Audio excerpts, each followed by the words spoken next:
That means I can begin. You guys ready to review? I always liked reviews because no new material, right?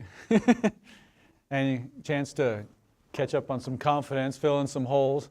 I'll admit there's a couple holes I still haven't given you yet from electric current in class. You've had them with homework and the book, which is again why I have the book. I don't get through everything as wonderfully as maybe I ought to sometimes, so it's there for you always. You can reread that paragraph as many times as you want. So I'm going to start with those holes before I go back and review the other stuff. Yeah, go right ahead. What does it mean, and what does it take to blow a circuit? What's it mean? What's it take to blow a circuit? So by blow a circuit, what's blowing? A connection. Yeah, if you burn something out. What do they usually put in a circuit to protect you from that? A circuit breaker or a fuse. Same purpose. And yes, they blow. We mentioned that last time. You can burn up 10 amp versus 20 amp. So it's basically if you're drawing too much power. So, and the classic way of doing that is you plug in your toaster and your curling iron and the hair dryer and lots of things that need a lot of power. Well, this circuit can only handle so much power. So if you try to use more than that, it trips it. It senses that how much current actually is in the circuit, how much charge is flowing. And it burns out a fuse or a circuit breaker, opens up so that the circuit is open.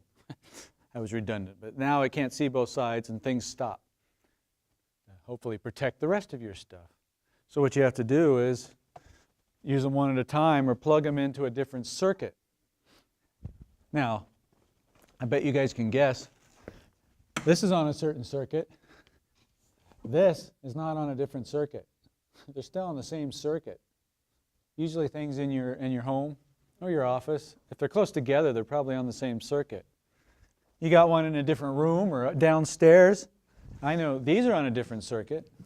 I know this one's on its own circuit because it has its own little trip breaker right there. It's called a GFCI, ground fault interrupter.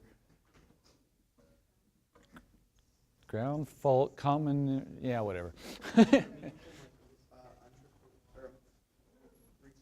Yeah, I can push a button right here and go and reset it or trip it. There. Now if I plug anything in, it won't work because it doesn't let any power get out. You usually have those in your bathroom because where you've got water around and that extra conductor.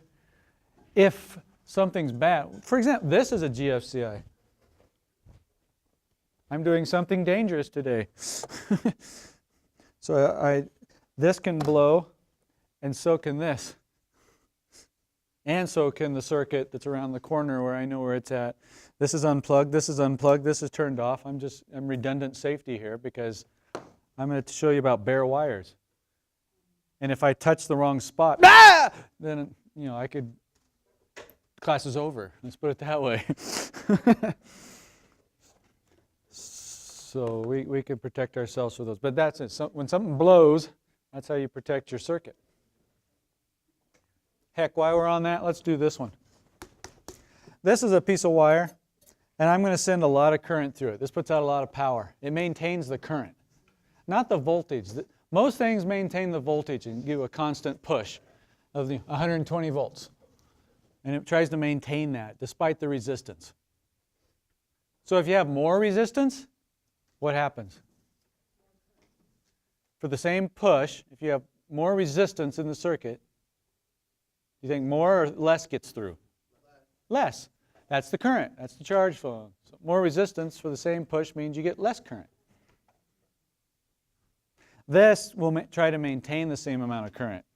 So if it senses a greater resistance, it'll push harder to maintain that same current. The relationship was Ohm's law.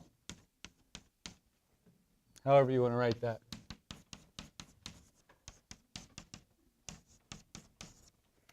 So in this case, if the resistance goes up and it wants to maintain the same amount of current flowing, then voltage has to go up. It has to push harder to keep that flow rate. And that's what happens in a fuse. This is a real skinny wire. And it's a wire, it's a conductor. It doesn't have much resistance, but it's really narrow. And when you send a whole lot of current through it, what do you think is going to happen to it? Yeah, it heats up. Let's see. Let's see, we'll dim the lights a little in case it, see how hot it gets here. Okay, you ready? So say this is connected up to your appliances and things too, and all of a sudden you send, oh, too much current through it. There it is. Oh yeah, it heats up enough that it glows and it burns out. Now there's a break in your circuit and you've protected your other stuff, hopefully by now.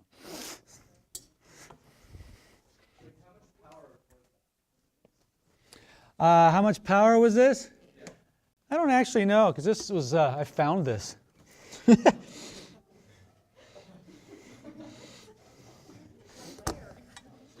Oh, these research labs get rid of stuff. And I do lots of demos, you can tell. They're like, oh, maybe Adam wants this. And so I go look at it. They were going to get rid of it. And I'm like, I don't know what it is, but let's check it out. And that's what I use it for. If you had a longer wire, would the resistance be more or less? More. And it wouldn't burn up. Because less current would try to flow. It would push harder, but there's a limit. And you know, if I make it longer and longer and longer, it's harder to get through. This can only push yay hard. It tries to maintain the same current, but it can only go so far. So if I make it long enough, like this, it might not even glow. It still heats up, because if you're trying to move charges around, that's what's happening with current. There's charges trying to move.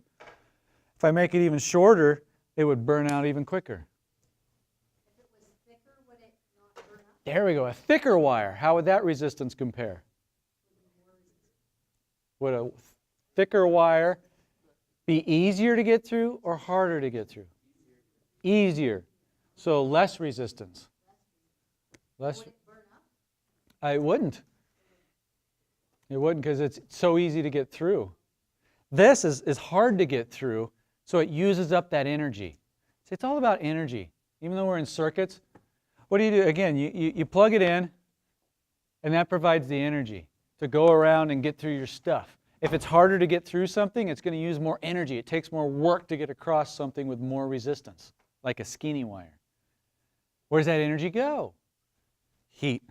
This is how a light bulb works. Put this in a container, and it glows, and you can, woo, we got light. The incandescent tungsten filament light bulb. This would work if we could seal it off so it doesn't oxidize. It wouldn't break apart. It would last a lot longer. And that was the hardest part for Edison, coming up with a light bulb, to get the light bulb to last long enough. He went through lots of materials, burning them up before he found something that worked.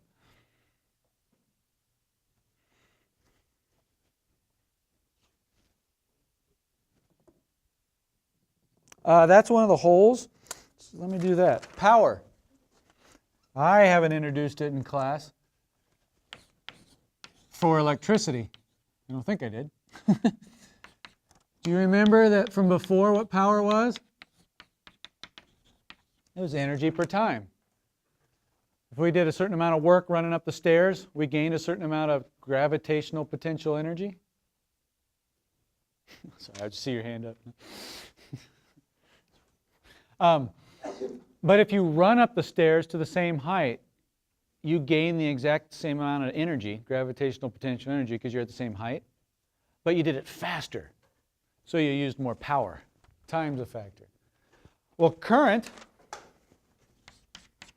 is that flow of charge. It's the amount of charge that goes by in a certain amount of time. So time is a factor. And we can write power in terms of this electricity stuff. And it's current times voltage. Watch this. Current is the charge with time. Do you remember what voltage is? How it was defined? Anybody?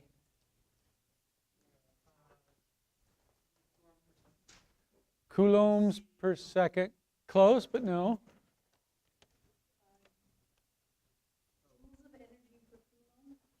Joules per coulomb. Joules is the unit for energy, electrical potential energy, and Coulomb is the unit for charge. Yeah, voltage, which is the same thing as electric potential. Those terms are interchangeable. Electric potential. Not electric potential energy, just electric potential. It's the same thing as voltage. Yeah, that's the energy per charge. That's what a battery does. 120 volts.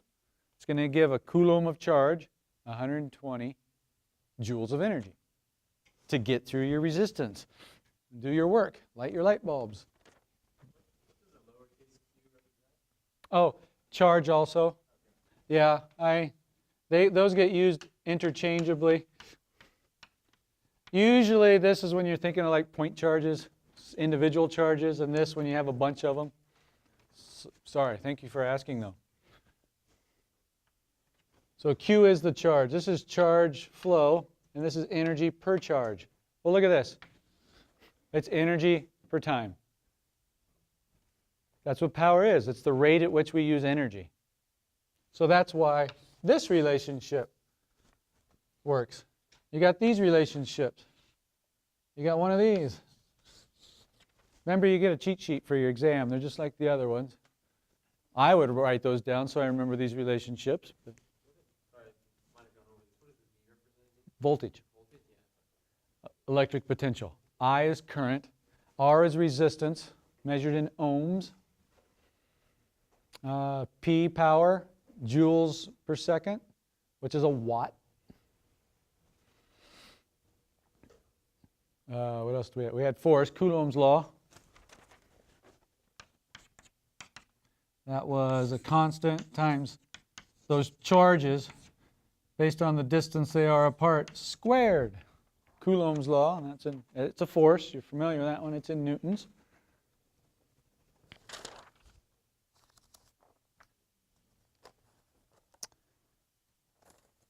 What else did we have while we're on it? Electric field. Remember what an electric field was? It like exists in space from some charge, and it would exert a force on a charge if we put it in there. So it's force per charge. So that one's a friend. Or, again, you can rearrange it to look like Newton's second law, F equals ma. It's just instead of dealing with masses, we're dealing with charges. And what accelerates them? That electric field. Charges don't move unless they feel an electric field to accelerate them. Positives attracted to the negative side. Negative charges repelled from the negative side. Force. And what force is it? It's this force. That's the electric force they feel. Remember, you get charges built up, say like in a capacitor.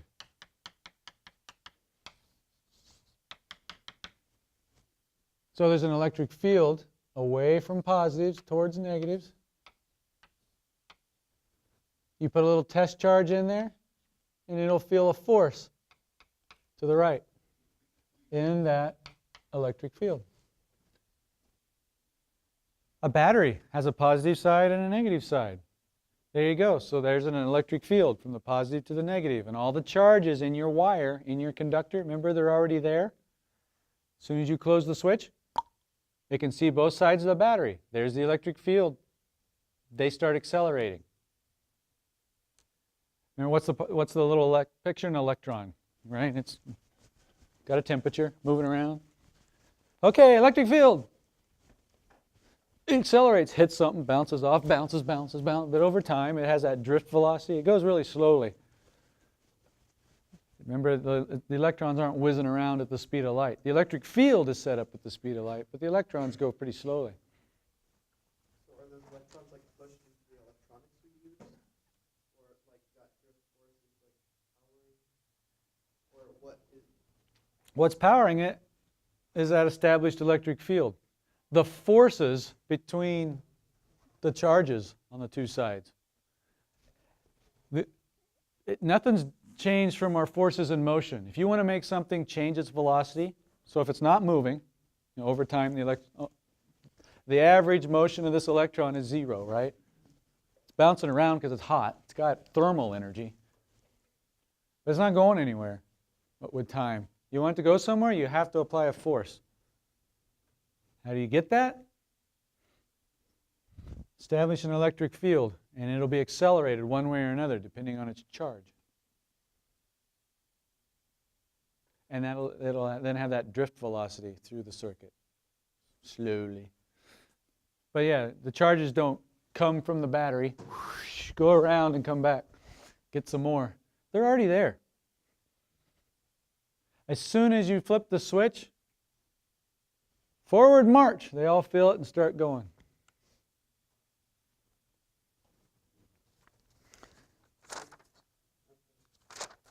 Yep. So, is it like the current that we feel? Because when we get shocked, like when we are in a... Yeah. What do we feel when we get shocked? When we get shocked, is it the current or the voltage? Or It's current. It's those charges moving in us. They don't have to be moving very fast. Current is the flow of charge. But voltage is how much energy each charge has. So the voltage is what gives them energy. But it's the fact that they're moving through you. How much is moving? And as they try to move through you, you have resistance, right? So the voltage is trying to get them to move through your resistance. But it's the charges that actually move through you. And as they go through you, they give you energy. In this case, it heated up and got hot. You guys, it would get hot too, or it could damage your cells, burn you, or electrocute you. Current's what kills people. so if there's a high voltage but a low current. Let me give you an example. Remember the Van de Graaff generator with the belt? And it made lots of big sparks. Made Megan, hey, where's Megan? She's not here today. Her hair stand up. Hi, Megan. She watches the video. It got up to hundreds of thousands of volts. Actually, when you rub a balloon on your hair, it can be to like tens of thousands of volts. Danger, high voltage. What's that mean? That means a lot of energy per charge. But there aren't that many charges in static electricity. With the balloon, you're safe. You get shocked, but it doesn't kill you.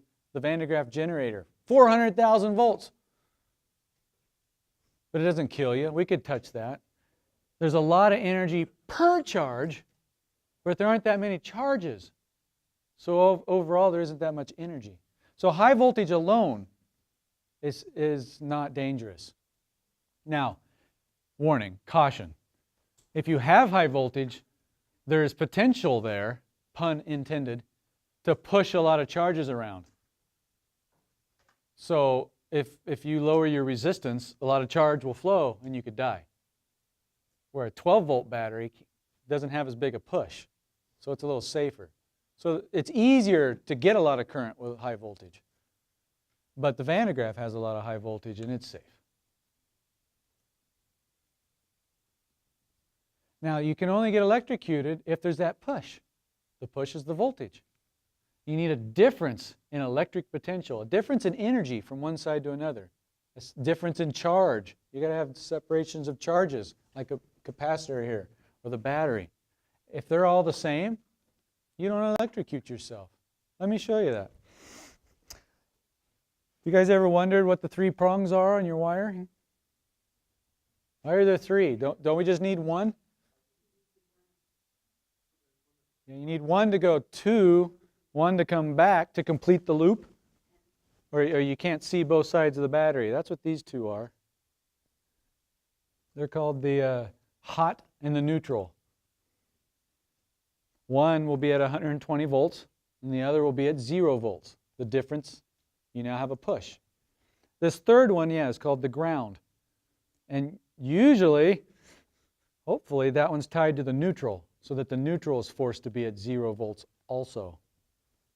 Your neutral could be floating up high at 20 volts, 50 volts. But then that means that's live. If you touch it, you could shock yourself. So the ground is just to ensure that we're down at 0, where we live, right? At 0 volts, touching the ground. So when you touch the outside of your hairdryer, you don't electrocute yourself because it's grounded. So here's the 3 wires. Typically, the most common color scheme is black is hot, white is neutral, and green is ground. So I'm going to put a piece of pencil lead. Can you see that? From a mechanical pencil. I'm going to put it across the hot and the neutral. Right there. Plug it in, and let's see what happens. All right, ready? That could have been me. So yeah, you don't want to touch that. That's a lot like that. A real skinny resistor. A lot of current can flow. Boom. So if you were to touch those two at the same time, because that's at 120. If I were to just touch that one, I'm at ground. I'd get electrocuted. Let's go between hot and ground and try that one out. The black and the green. So I'll set this up again. Plug it in. Did I have that off? Well, we'll find out. Yeah, okay. Here goes. Yep, 120 between hot and ground. Let's now try, get rid of the hot. Let's do ground and neutral. Those should be the same voltage, 0 volts. If so, there's no difference. There's no push. And we'll see if this one goes sparky. Oh, that last one reset my switch. There we go, turn it back on. And, yeah, nothing. As it should be. So I could touch those two and be safe. Why tempt fate? But that's what your 3 prongs are doing. Let's have some more fun with it. All right, don't try this at home. Caution, caution. See all my safety procedures here? But I'm a trained professional. Okay, I've said all my disclosures. Let's grab a pickle. This could represent you. All right, let's take the hot and the neutral, 120 volts difference. We'll get rid of the ground back here. Get it out of the way. All right, I'm going to shove this in one end. Well, here, we'll do it this way. It's easier. Like that.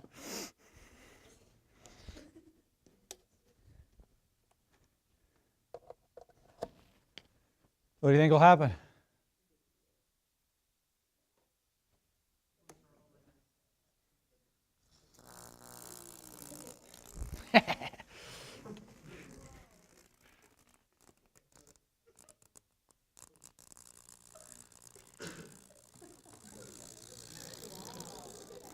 I hope you guys feel the love, because I hate the smell of pickles, so by the way.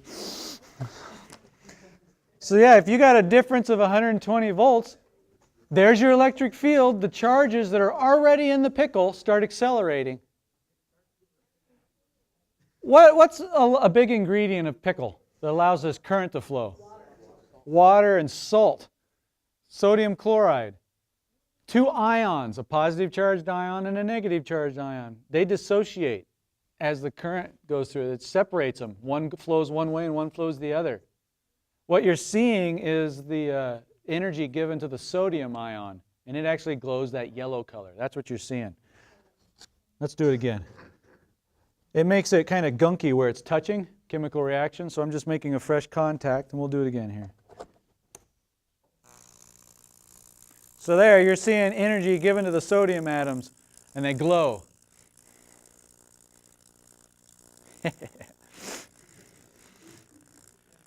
That's fun. Well, it's chemical reaction. It's just not making good contact.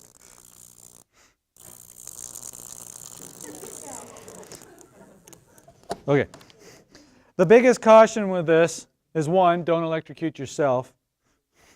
2, if you're ever going to try this, be careful these don't touch each other. You just shorted everything out. And all the energy had nowhere to go, and you just blew your circuit.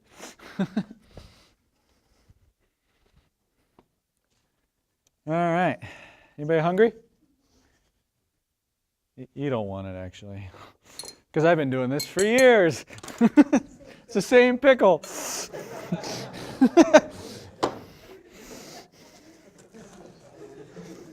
Hot dogs are fun, too.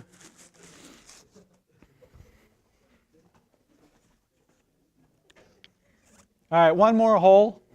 We've reviewed a lot getting to that hole, but here's an LED. And I'm going to turn this on. What color is it? Kind of reddish orange? All right, I'm going to dim the light so you can see it even better and see if you change your mind. Let's try, that should be dark and dim enough.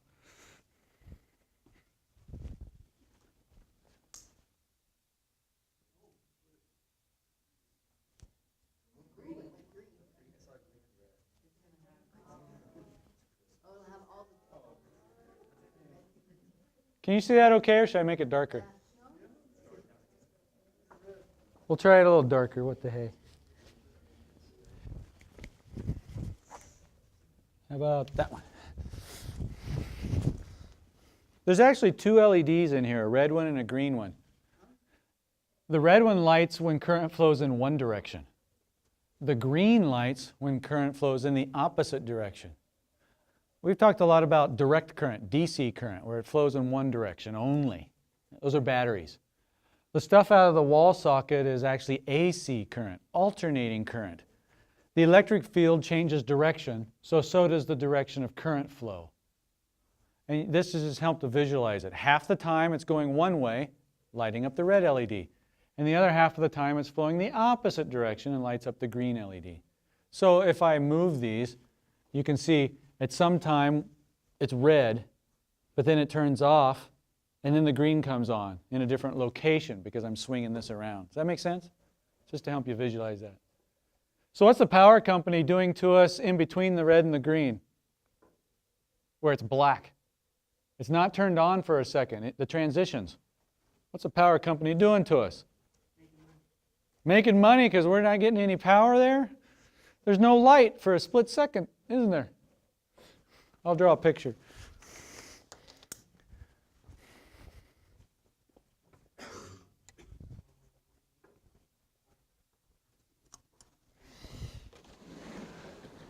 Direct current is just, it's always the same value, 120 volts. DC, direct current. AC is going like this. This is AC current. It alternates. It goes positive, negative, positive, negative, positive, negative. When it crosses the 0 points, what's the voltage? 0. That's the black spots. You're not really getting gypped. It's just changing directions. It's still flowing, and then for whoop, it's like when you toss a ball.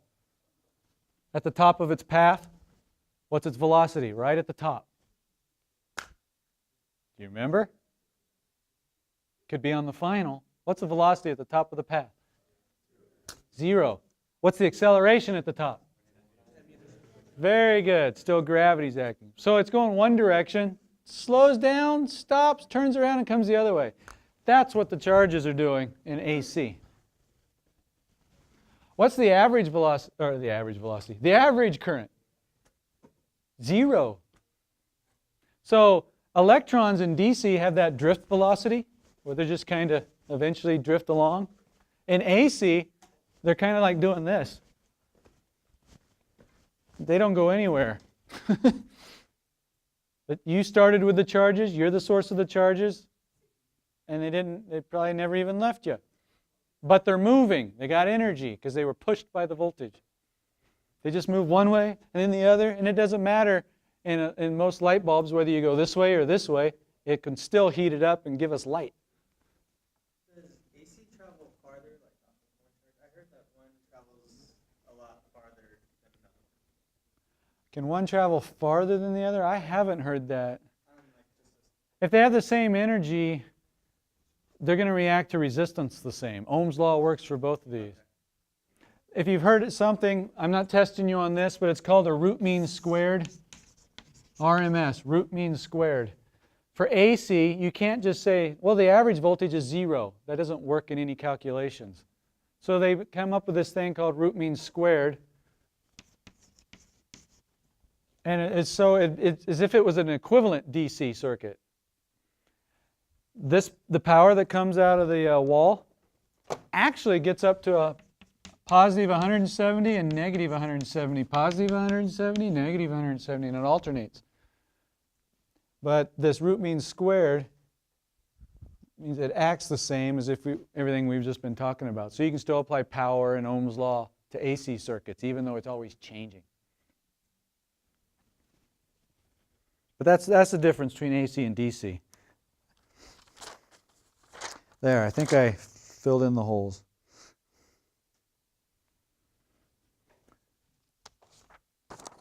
Here's the test. You guys got questions? I'm going to look at things and see what do I want to emphasize here. While we're on electricity, maybe I'll look at the electricity questions I decided to give. Unless you guys have some.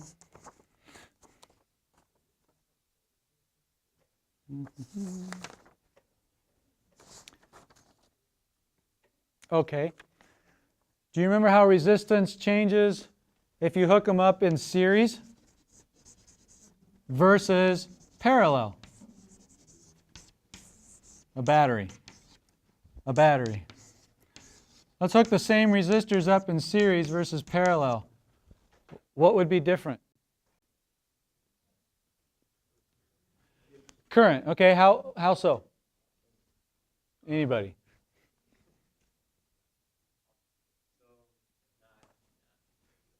Okay. No problem. You know anything? You mean comparing them to each other? Yeah, what's same, what's different? The resistors take the same amount of current. In which one? They have to share the current? Yeah. Are you picturing water in a pipe?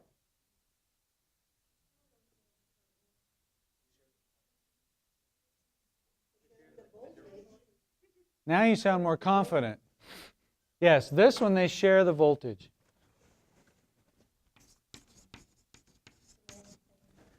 So if that's a 12-volt battery, they're the same resistance, they each are going to use up 6 joules per Coulomb, 6 volts. Because it has to use up some there and there. Which means the current is going to be the same through both of those.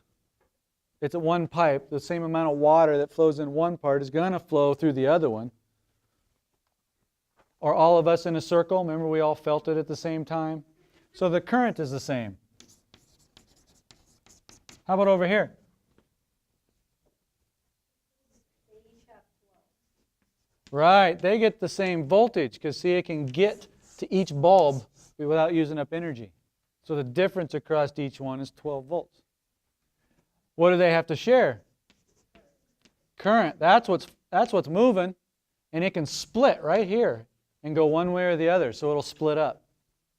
They'll share it.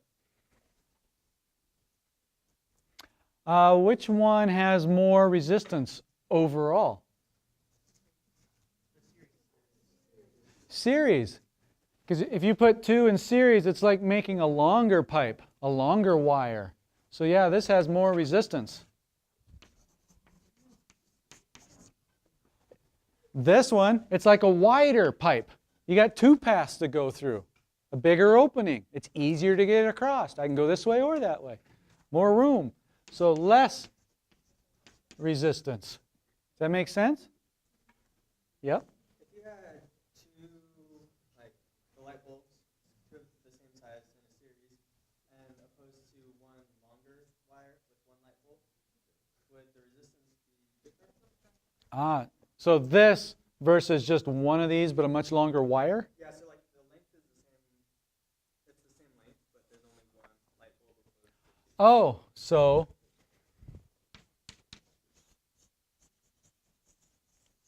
that? Do you think this would have more or less resistance than that? Less. There's only one you have to get through. So yes, this would be even less current, resistance.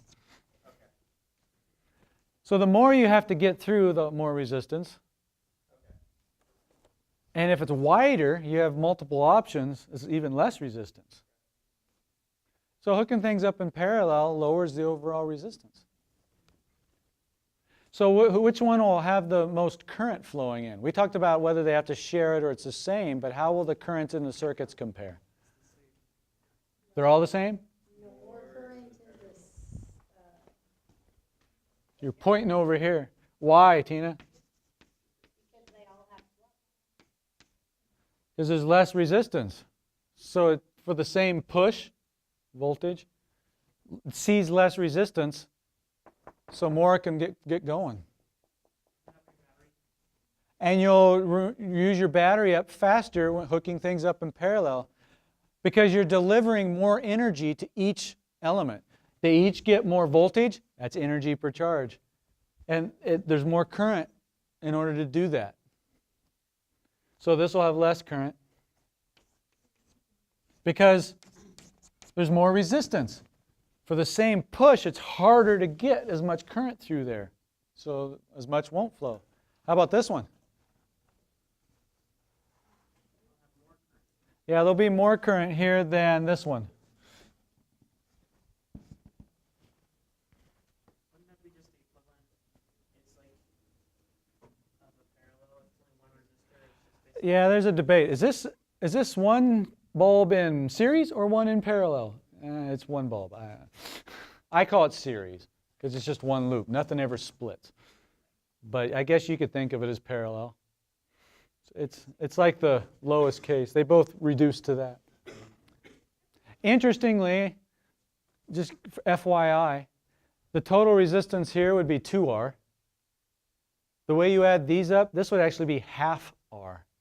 It's half the resistance. What's this? It's R. So the order of resistance, least amount, most current. Next amount of resistance, a little less current. And the most resistance, so even less current. like last time we had the 3 light bulbs in series and the 3 in parallel, it would be 3R and 1/3 R for the parallel. If there's 3 resistors. Yeah, 3 resistors would be 3R. And if they were all in parallel and identical resistances, they'd be 1/3 R. That's the way that works. So, get that in your head, make a table, study that, so you can compare circuits, because I asked you a few questions like the homework did, so you can reason out some of that stuff, given the other info. Did that.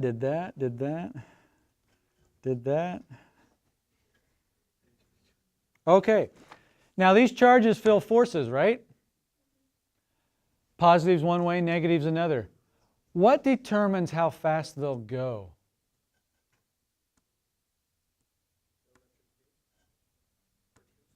Yes, the electric field. Because that's going to determine the force.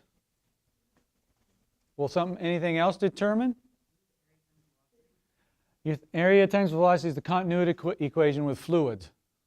I'll come back to that one. Is it the distance, the F equals? Yep, that force. So if you didn't realize, both of you caught on to, well, it depends on how hard it's getting pushed, right? What determines how hard it gets pushed? The electric field is one way to think of it.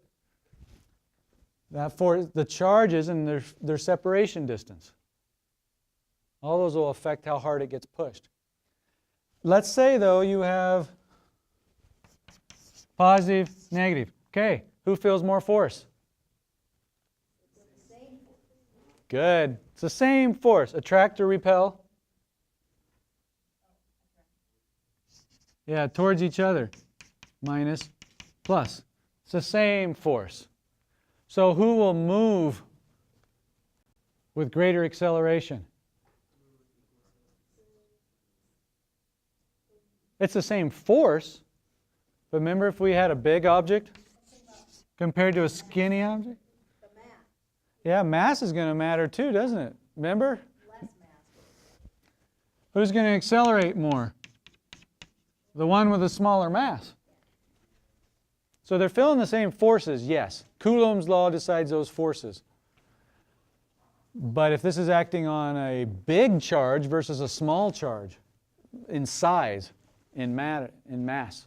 For example, a proton and an electron have different masses. So they're affected differently by the same force. But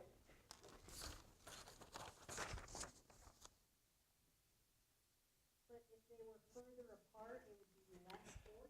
That's right. If these were further apart, they still feel each equal forces, but it's less force than this case. They still have different masses, so they would react differently to that equal force. All right, do you remember I had the radio over here? I want to review this one because it didn't work the first 2 times I did it. But the idea was, and your book drew much better pictures, what happened when I put the cage over, finally? You lost the signal. Conductors, charges are free to move on conductors, remember that? So they all shifted based on the signal coming in, the electric field from the radio wave. And it made these charges adjust. So that what happened inside the cage? They all adjust so that something happened inside the cage. What was the audible result? Static. So the signal didn't get in there. It's shielded from the signal. They all adjusted to keep the signal from going inside. It essentially made the electric field zero inside the cage. Have you ever heard that if you're in your car and you get struck by lightning, what should you do? Stay in your car. Because you're safe inside the car. The electric field inside your car is zero.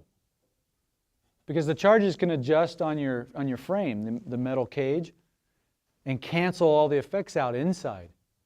If you are to step outside where the electric field does exist, you could fry yourself.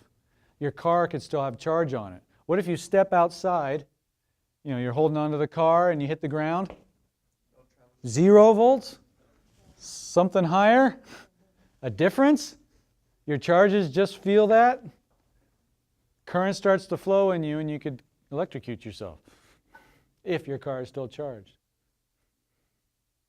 Same with the power lines. If you grab a power line, you can hang from it. I wouldn't suggest it. But if you touch the ground at the same time. So that's why birds don't electrocute themselves? Yeah, birds can sit on the wire like this, right? But they're essentially at the same voltage. Through that little distance, wires have actual resistance, but there's not much for that distance. And so the voltage here is about the same as the voltage there. It might be 10,000 volts, 100,000 volts here. It's probably 100,000 volts right there. So no current flows in the bird. I wouldn't suggest you do it because that's further apart. And there could be enough resistance there to make a difference in voltage now to make current go through, even if you're hanging, not touching the ground. But I wouldn't try it at that high a voltage. Birds can get away with it. Don't be stupid. You first. Does voltage try to go from a high voltage to High to low, just like high pressure to low pressure. High up on the hill to low on the ground. Energy likes to go downhill.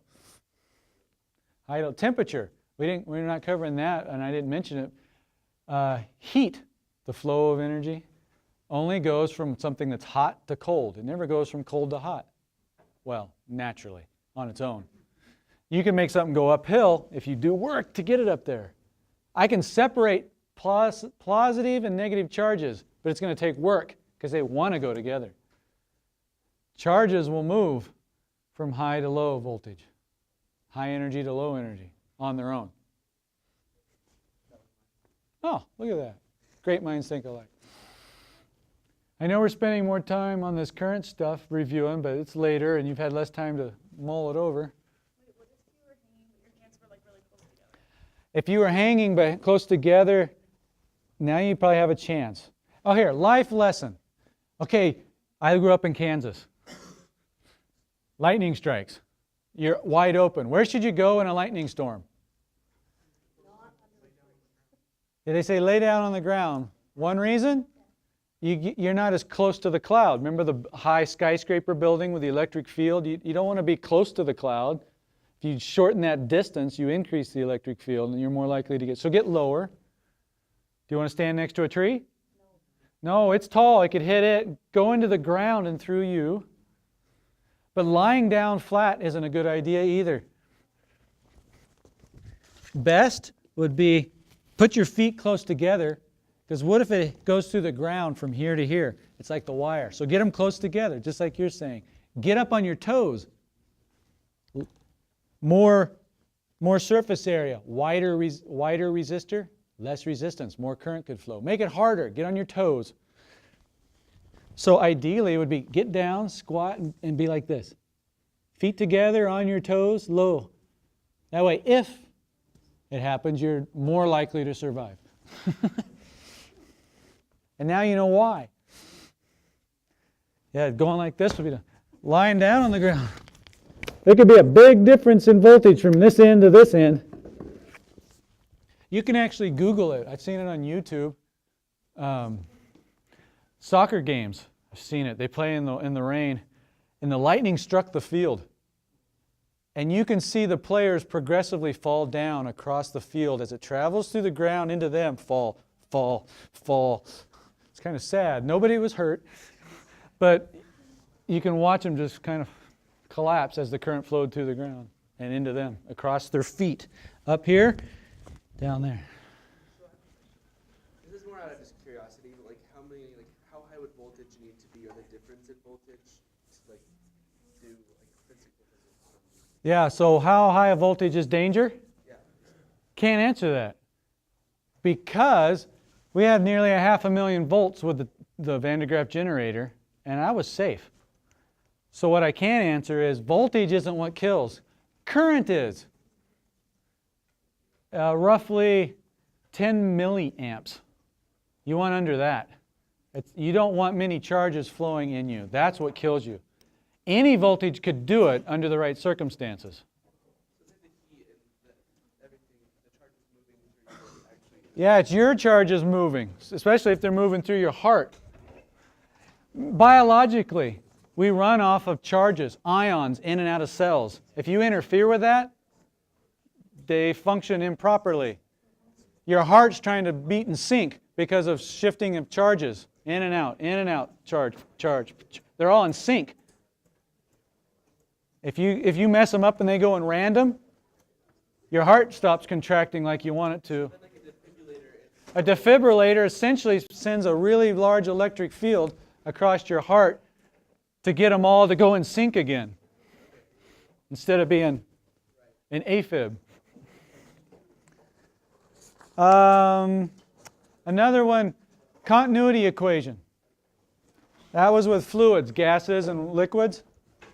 That was this idea. I'll tell this, one application, then I'll shut up.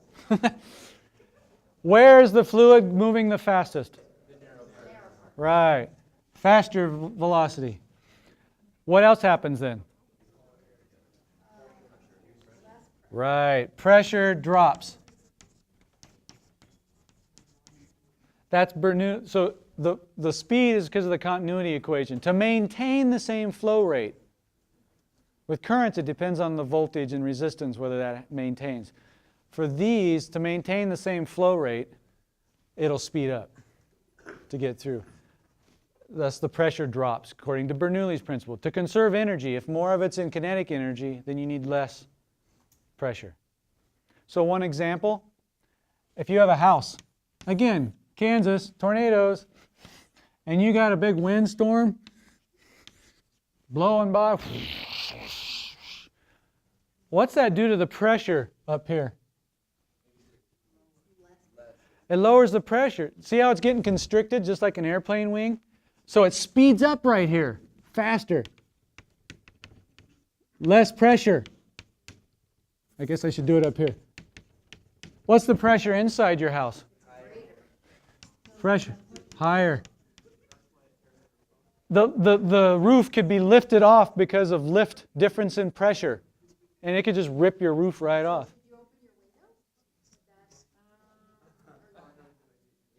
They used to say that, open your window to equalize the pressure. For other reasons, that's a bad idea. Best is get low in the basement away from your windows, because the windows could blow out. Which direction would they blow? In or out? Where's the pressure less? Outside. They'll blow out. But still, shards go everywhere. So it depends on the angles. If the wind's blowing right at the window, it could blow it in. So, all right. If you guys think anything...